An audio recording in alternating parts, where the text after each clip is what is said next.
Milijana Mičunović, who is now assistant professor at the Department of Information Sciences. But as I said, she was a student of librarianship. And it is very actually interesting to look at her development as student and after that as a researcher. Because as a student, as I remember, she was always keen to learn more than others. And she was trying all the time to understand the changing nature of librarianship and understand the new challenges brought in with the development inside the digital world. So if you look nowadays at her research interest, you will see that during these less than 20 years, she developed quite plenty of them. So her principal research interests nowadays include human technology, interaction, cyber technology, cyber anthropology, and communication theory. Milijana, or as we call her, Mili, and Mili in Croatian is something which means very sweet, very dear, Mili as a word, and she is so. She's teaching nowadays several courses like technological change and human technology interaction, then information theory, information society, business communication and communication culture and communication theory. And I would dare to say that her research interests are growing, and every day she opens new fields to explore. She has been also very enthusiastic about different open source projects, and in her biography you will see which of these they are mentioned. I would just add that recently, just months ago, we received European funding for Erasmus Plus project, which is called the DECRIS, and it's about the digital education in the time of crisis.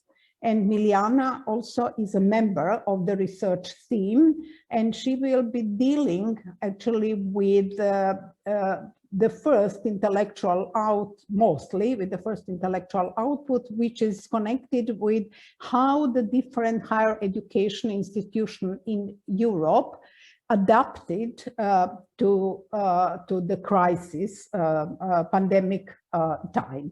So today, Milijana is going to present to us her talk, which is adapting to the life in Technosphere, human technology coexistence and changing nature of life and work in the high-tech culture.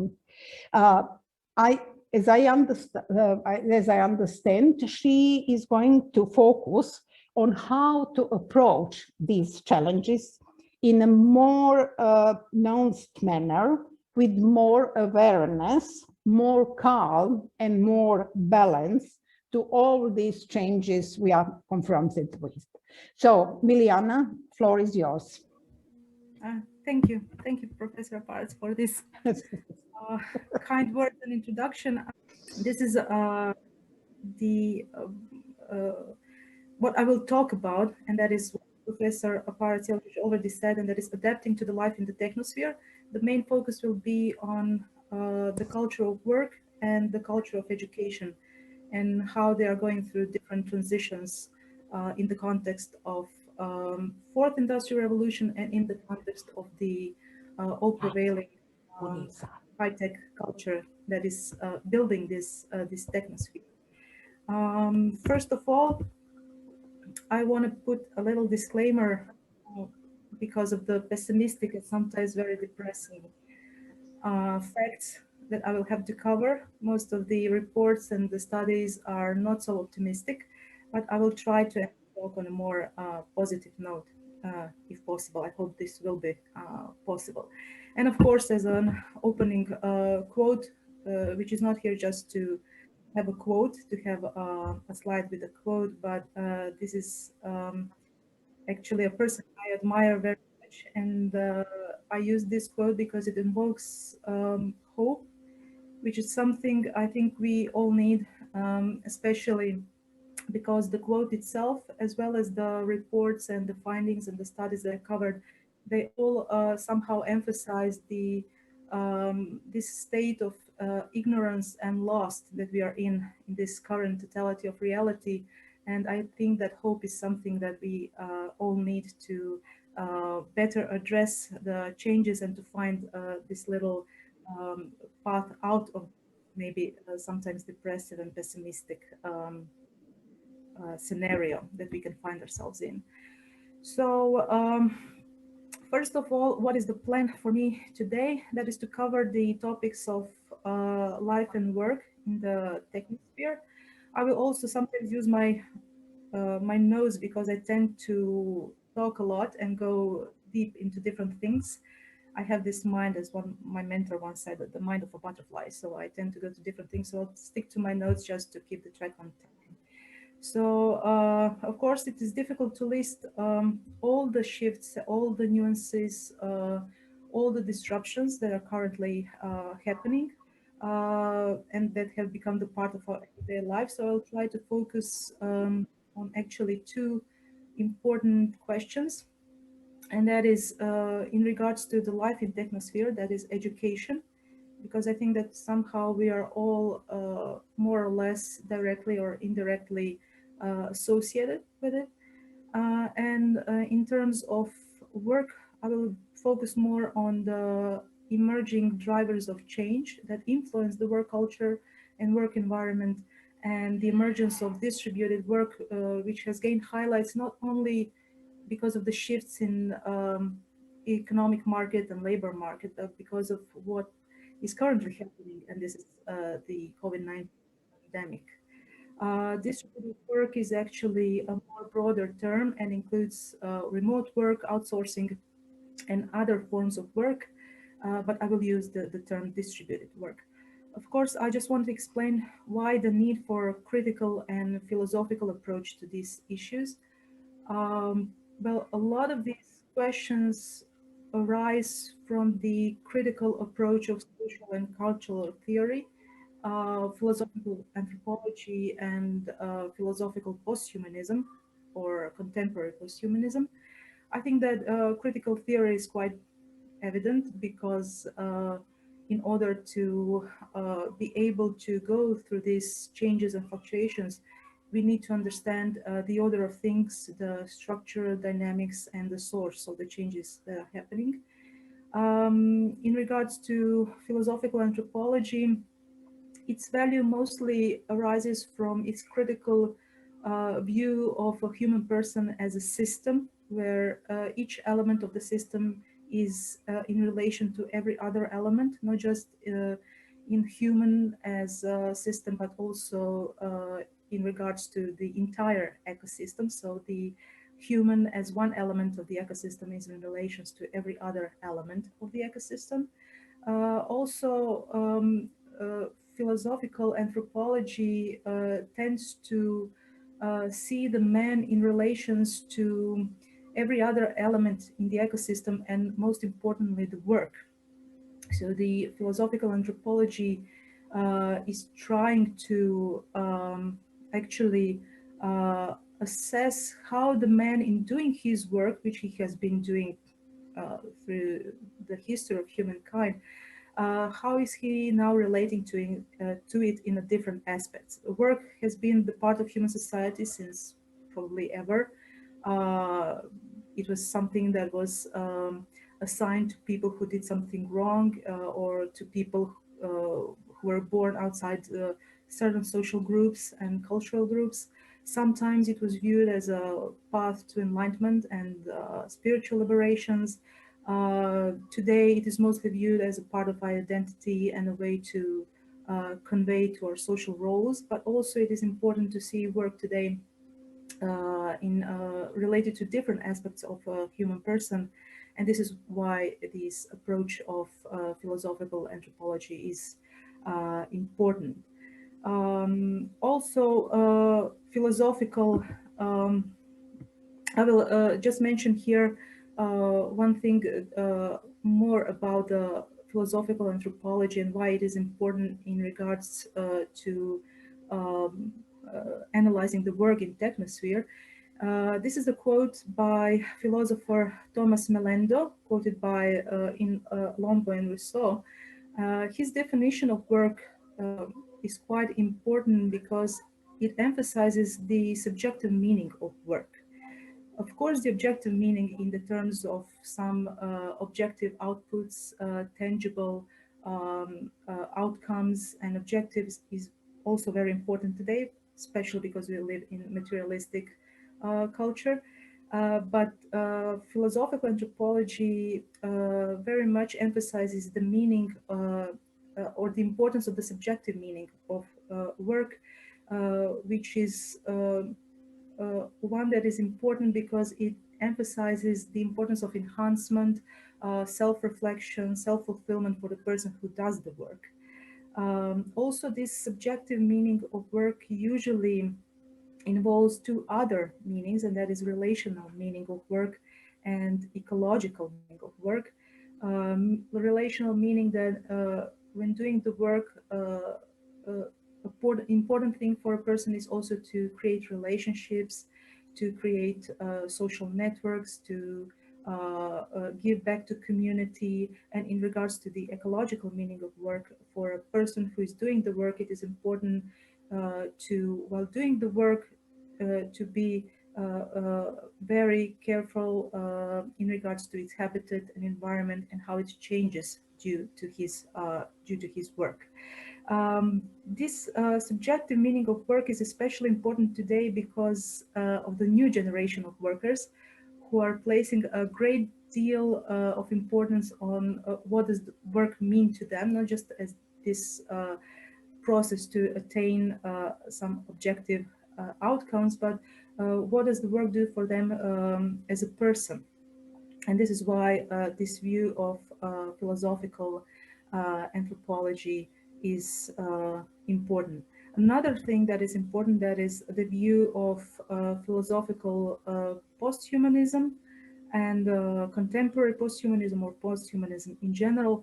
I'm not, as I said, I'm not the evangelist of posthumanism, but philosophical posthumanism is important because its value lies in the critique of everything that is human in the technosphere. It is usually defined as a post-dualistic. It is something that is also referring to post-anthropocentrism and also something that is referring to post-humanism. And this post usually means that it is open to different interpretations, that it doesn't want to be conveyed to one stationary or hierarchical view of things. And this is one view of philosophical posthumanism by the author Francesca Ferrando, who wrote the book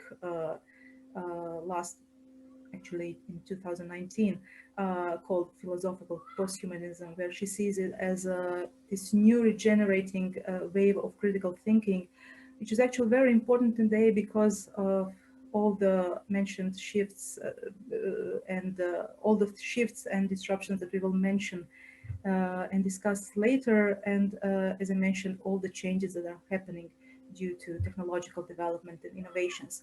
Another important thing, and then I will finish with a philosophy, I promise, is this view of contemporary posthumanism, or the posthumanism in general, which is mostly based on the principles of, as it is stated, reductionism, relativity, randomness, ambiguity, uncertainty, unpredictability. Most of them stem from physics and cubism, but today they have become these sources, these currents that are in the background of all the changes that we see happening. This contemporary posthumanism is also important because it emphasizes the need to decentralize a human from this position in the universe, and to deconstruct the human in regards to the idea of speciesism, which is also something that is important when we, especially this idea of decentralizing the human from the main position in the universe and in the ecosystem, which is important today when we are talking about climate change, about the different role people have in the society and in the ecosystem, and so on. But for the idea of work, this critical theory, philosophical posthumanism, contemporary posthumanism, and philosophical anthropology are quite important because they tend to turn back the dialogue and place it in the domain of philosophies, or actually to include different professions into debate and dialogue, because what has been noticed is that most of the crises we are facing due to the changes, we tend to define it as technological crisis or social crisis or cultural crisis, but they are actually all a reflection of a deeper philosophical crisis. And this is why these approaches tend to turn back the clock and put back this dialogue in the domain of philosophy, but also include other professions, meaning that it's not just the philosophers that are important, also the engineers, the linguists, the humanists, the dancers. Everybody is important for, especially when we talk about the issue of work today. So this is just a little overview of why I chose this approach, though it wouldn't be so evident in what I will be saying next. But this is the reason why all these questions arise, this critical approach to what it means to be human, what it means to do work in technocracy, what it means to live a successful and productive life, and to have a successful, efficient, and joyful education that will open opportunities on the job market, but also on the labor market, but also opportunities for us as persons and members of community. Okay, so when we ask ourselves what is happening now, what is going on, we can see things that are maybe being discussed in the mainstream media, or maybe we have seen some documentaries that are discussing different issues and different problems. But what is important is to really understand, or as it is said, to know your drivers of change. What is going on? What is this that is causing all the shifts and disruptions and novelties in society? So most of the drivers of change, they stem from technological development and innovations. And if they tend to have negative impact, then they usually just deepen this ontological divide between humans and technology. And in return, this means that we will have this negative understanding, or this will cripple our understanding of our relationship to technology, and we won't be able to control and manage this relationship in a more conscious, productive, and efficient way. This is why the understanding of drivers of change is very important. There are many reports, many studies, many research done by different institutions. So when I looked through all of them, I just took those reports and studies from the year 2018 onwards. So those were mostly done by OECD, World Economic Forum, European Commission. There were a lot of research done by, there was a lot of research done by public institutions, commercial institutes, also some independent organizations, and they mostly concur in one thing, and that you can identify three main drivers of change. That is globalization in general. We all know what it is and what it means for our society and for our economy. It has its good sides and its bad sides. The other one is demographic and socioeconomic drivers of change, which mostly refers to the aging and shrinking of workforce, increased mobility, introduction of younger demographics on the labor market, and so on, and technological drivers of change, which are all the technologies that we are hearing about today, and that is big data, IoT, cloud computing, robots, artificial intelligence, additive manufacturing like 3D printing, biotechnology, genomics, and so on. So these are the three main that are being identified by all the reports and studies. But there were some authors that were discussing the issue of large-scale systems. So I thought that maybe it would be good to put large-scale systems as one of the drivers of change. Though large-scale systems aren't something new, they have been with us, at least according to author Frederick Kyle, from the beginning, from the birth of World Wide Web. But large-scale systems are systems that have lately become more complex, and they have more varying nuances that are turning them into more evident driver of change. They always tend to change the activity in the socioeconomic domain.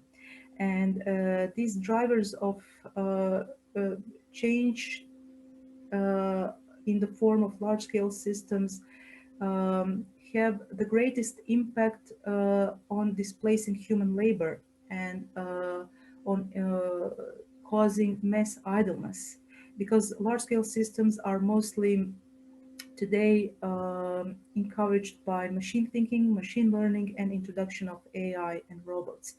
And when we combine automation, robots, and AI with the large-scale systems, this is when we get this opportunity for the creation of great inequality. And great inequality is one of the main concerns of Fourth Industrial Revolution.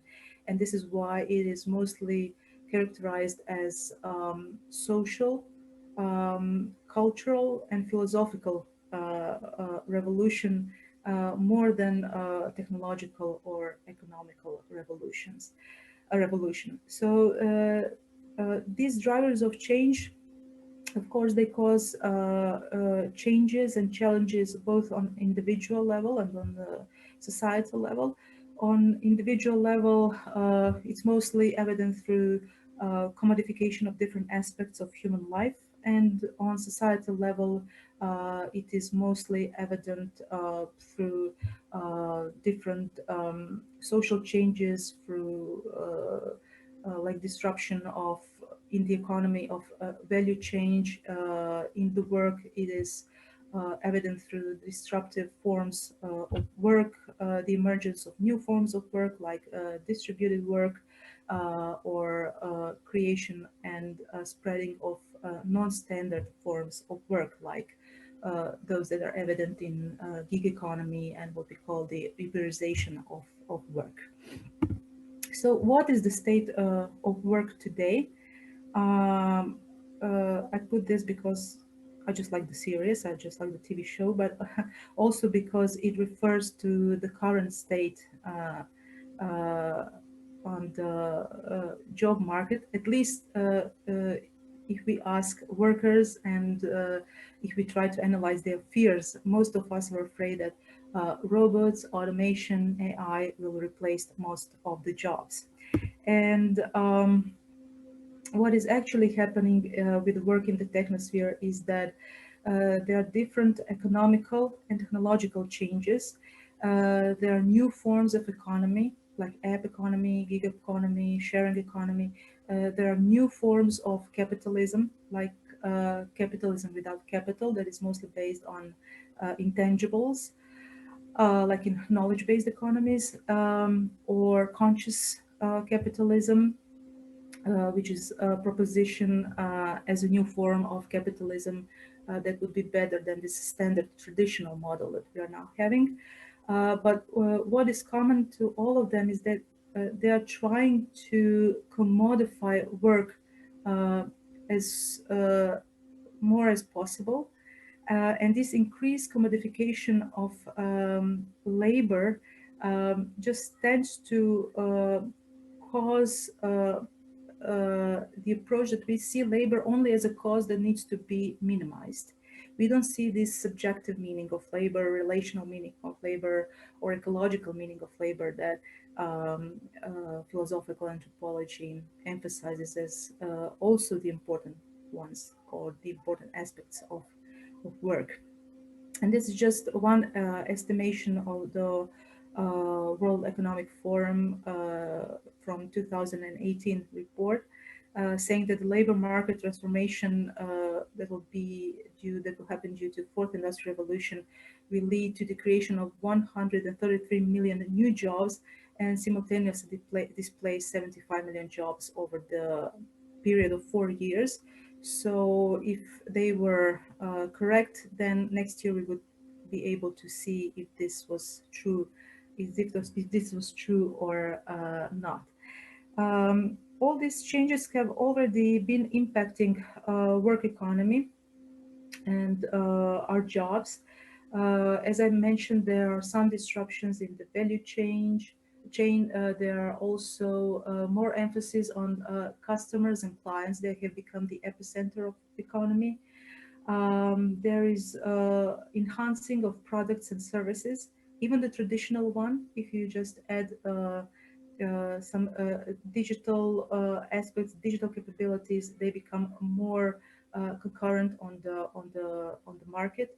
So yes, changes are happening. The impacts are already visible, and due to shifts and disruptions happening in the last couple of years, many reports and studies have done their homework, and they have concluded, and this is why disclaimer was placed at the beginning. Most of them have concluded that what we're about to face isn't an easy job. It is a very complex job, very hard job. And statistics can sometimes be very depressive, as you can see from the at least first 3 quotation. Of course, it was impossible for me to put all the statistics because we will lose the whole day just on talking about the statistics and the numbers. But this is just some of the most interesting ones, and the ones that were highlighted in the reports and studies by the researchers. Of course, not everything is so bad. There are sometimes very optimistic views based on very optimistic and positive estimates, like this fourth one, where World Economic Forum estimates that by 2022, so the next year, there will be a growth in the emerging professions, and the employment will have the increase from 16% to 27%, so like 11% growth. And also there is a hope being placed on collaborative robots that should do a part of jobs that humans would be happy to let them have, and those are 3D's jobs. It is dirty jobs, dangerous jobs, and dull jobs. This is why they are called 3D jobs. But whenever there is some glimpse of hope, then another study and research comes and just destroys everything. So one of these is this done by McKinsey Global Institute, which again says that there will be a lot of, like 30% of our activities could be automated in the next 10 years. And in the next 10 years, 75 million to 370 million workers will need to switch occupational categories. This switching usually doesn't mean only to switch jobs, but also to switch the whole careers. And one other trend is also introducing robots at work. And though we think that robots will replace us and everything will be very dystopian, but actually this issue of robots at work is very a complex issue. Introducing robots is not just complex, but also very expensive. And if it's an unstructured environment, then it doesn't make sense, at least for now. And this is what Dr. Kai fully said, and he also gave us some hope that at least for the work that is done in unstructured environments, we shouldn't anticipate robots at least for another 20 to 30 years. So most of the automation and introduction of AI and robots is done in 2 to 3 industries, and that is service industry, care industry, administration, transportation, and I think they are mentioning construction also. So libraries and education, at least for now. What is happening with the work today? We've seen the statistics, and this is mostly applied for different industries. But one thing that is really caught attention lately is this emergence of distributed work. Actually, due to technological development and innovations, there have been some new forms of work, like part-time work, contractual employment, volunteering, mentoring. They're even mentioning, or there's even mention of parenting. So different kinds of work, but one has especially caught our attention because, as I said, not just the shifts that are happening in the economy, but also because of the current crisis we're in for the last year or so, even more, and that is distributed work. As I said, distributed work can sometimes be defined as remote work, but it is more than that. It is mostly popularized, and one of the biggest proponents of distributed work is Matt Mullenweg, who is a person behind WordPress, Tumblr, Kismet. Automatic is, I think, the company. And what he says is that this distributed work is a true innovation for the work culture and work environment. The basis of distributed work is autonomy and a new kind of motivation. And this new kind of motivation is explicitly described in the book by Daniel Pink called Drive from 2009. I think that probably some of you have read it. Basically, his idea is that we shouldn't use this factory model of work and this traditional model of motivation as carrot and stick. So this extrinsic motivation, but that we should use more intrinsic motivation, which is based on autonomy, mastery, and purpose. Autonomy meaning that we want to have more control over what we are doing. Mastery, we want to become better at our jobs, not because somebody is making us, but because we want. And purpose, we need to believe in something larger than ourselves. So we shouldn't just be motivated by personal success and achievements, but also by the achievements and success of our colleagues, of our company, our community, and so on. So these are the three main components of this intrinsic motivation. And this intrinsic motivation, especially autonomy, is really emphasized by Mullenweg as one of the main aspects, characteristics of distributed work. He also has distinguished 5 levels of autonomy of distributed organizations, and there are actually 6 if we include the level 0, and I will just use my notes to go through them.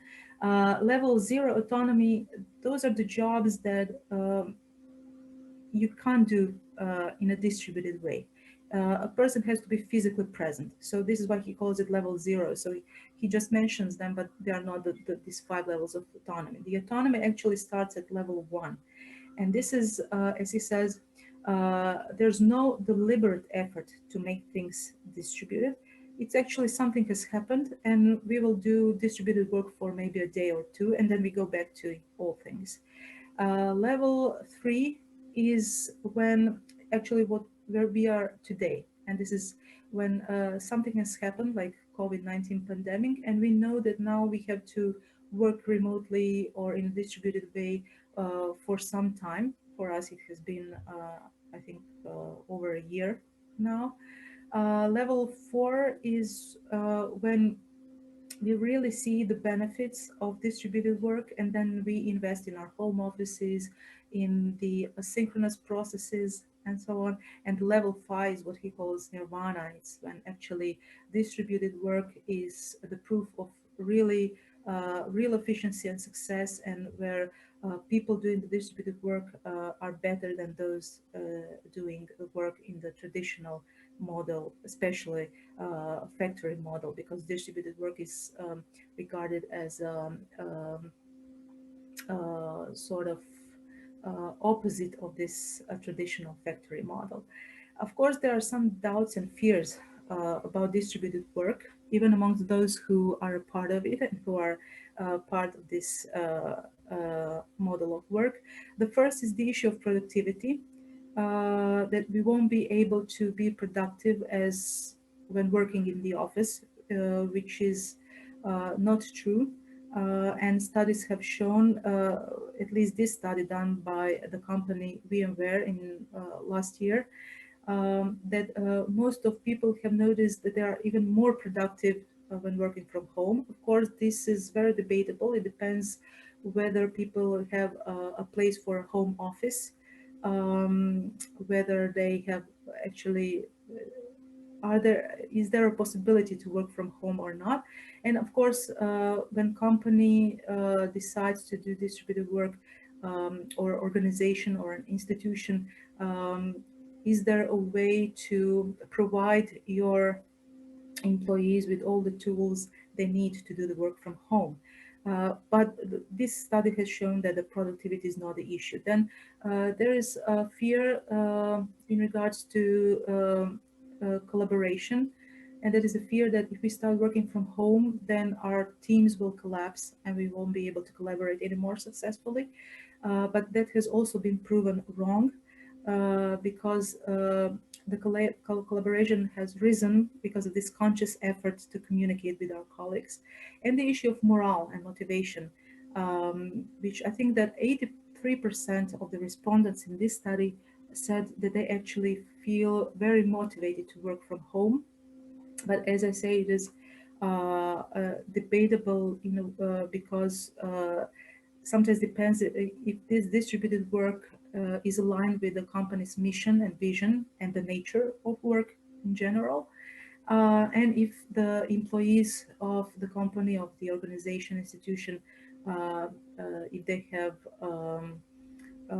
ways and tools and means to work from home.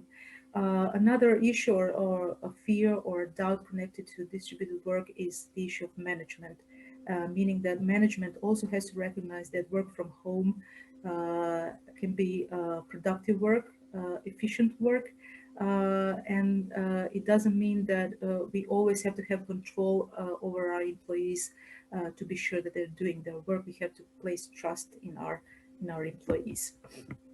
So that is something that is happening with the work. As I said, I will also mention something about I'll just check the time, and probably I have to speed up as I see. Regarding the state of life, I said that I will focus mostly on education. So what is going on here? First of all, in general, there are certain issues about life, and that is the issue of time and attention, that we have less time and thus we have less attention, which affects negatively our emotion stability, mental balance. And we have this issue with boredom. Even when we get time, then we get bored because we don't know what to do with the time. There is also, because of the competition, there is the emphasis, the stress to always chase perfection, which often leads to the burnout of employees. There is an issue of redefining success and values, because both success and values have become, they have came to the influence of consumerism, and success and values are now defined by economical categories of recognition, popularity, beauty, brands, and so on. And of course, there are issues with identity, relationships, how we understand our health and address our health, how we understand work and play, and so on. How do we have capacity for empathy and compassion? But these are really broad subjects, so maybe to focus on education, when trying to analyze education and its place in the current economy, in the current high-tech culture and technosphere, what the research and the studies have seen, that there are a couple of oversights. First oversight is concerned with adult education. And that is that most of the education is focused on younger generation, and it's time limited. Meaning there are no mid-career educations and trainings, or there are less of them than there should be available. So there's also oversight of this mid-career education and training.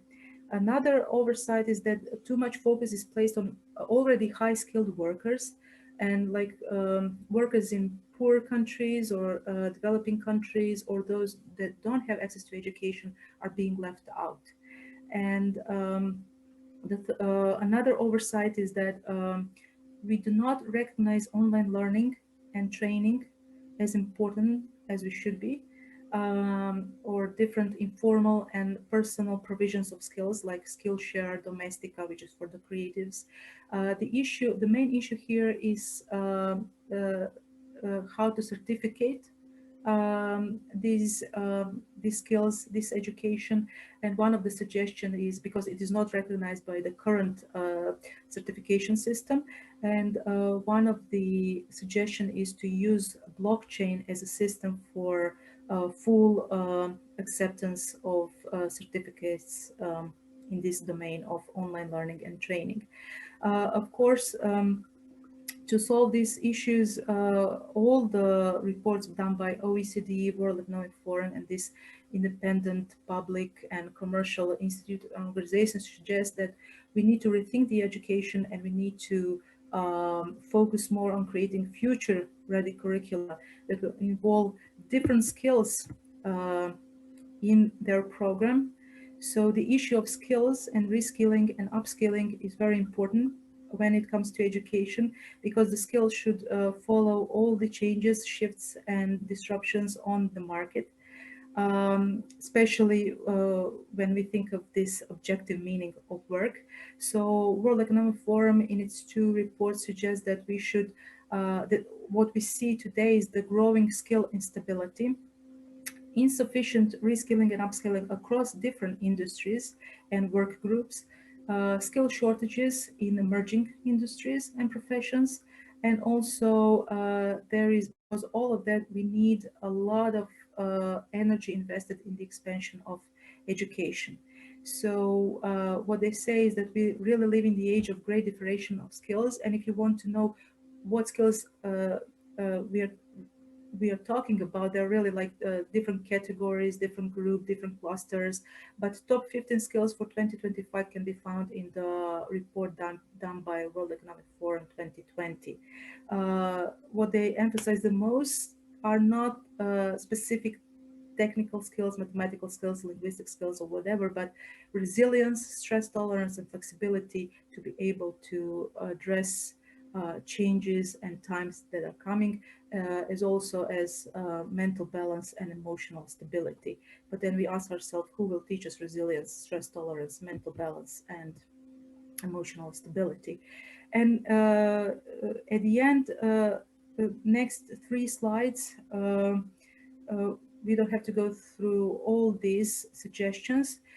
It is a question of, do we have any choices when we think about all this? And of course, there are choices. There are suggestions, there are guidelines, there are ideas how to address all this. And what I did is I grouped these decisions and choices and suggestions in 3 groups. And this is choices for employees, which are meant for organizations and institutions, for educators, and for us as individuals. As I said, I don't think we have time for all of that, so I won't go through all of them. But actually, whatever is important is stated here in the presentations, in the presentation. So the main thing for organizations and institutions is to rethink the concept of work, to monitor the changes on the market, to collaborate with educational institutions, and of course with different public employment organizations, and to open their space for apprenticeship and for younger workers for their training, but also for the training of the mid-career workers. As educators, we also need to rethink and reimagine, but not work, but education. We also need to collaborate and establish dialogue with different institutions, with employers, with also public employment institutions, but we also need to establish dialogue with different educational institutions. What they usually suggest is that we need to think beyond our own institution and make collaborations with different faculties, different programs, trying to address the challenges that are before us. Also try to be as flexible as we can in education and training, and provide students with work experience. And this is probably done through this collaboration with the industry. And at last, as individuals, so this is not in the OECD and World Economic Forum reports, as you can guess, but this is something that I try to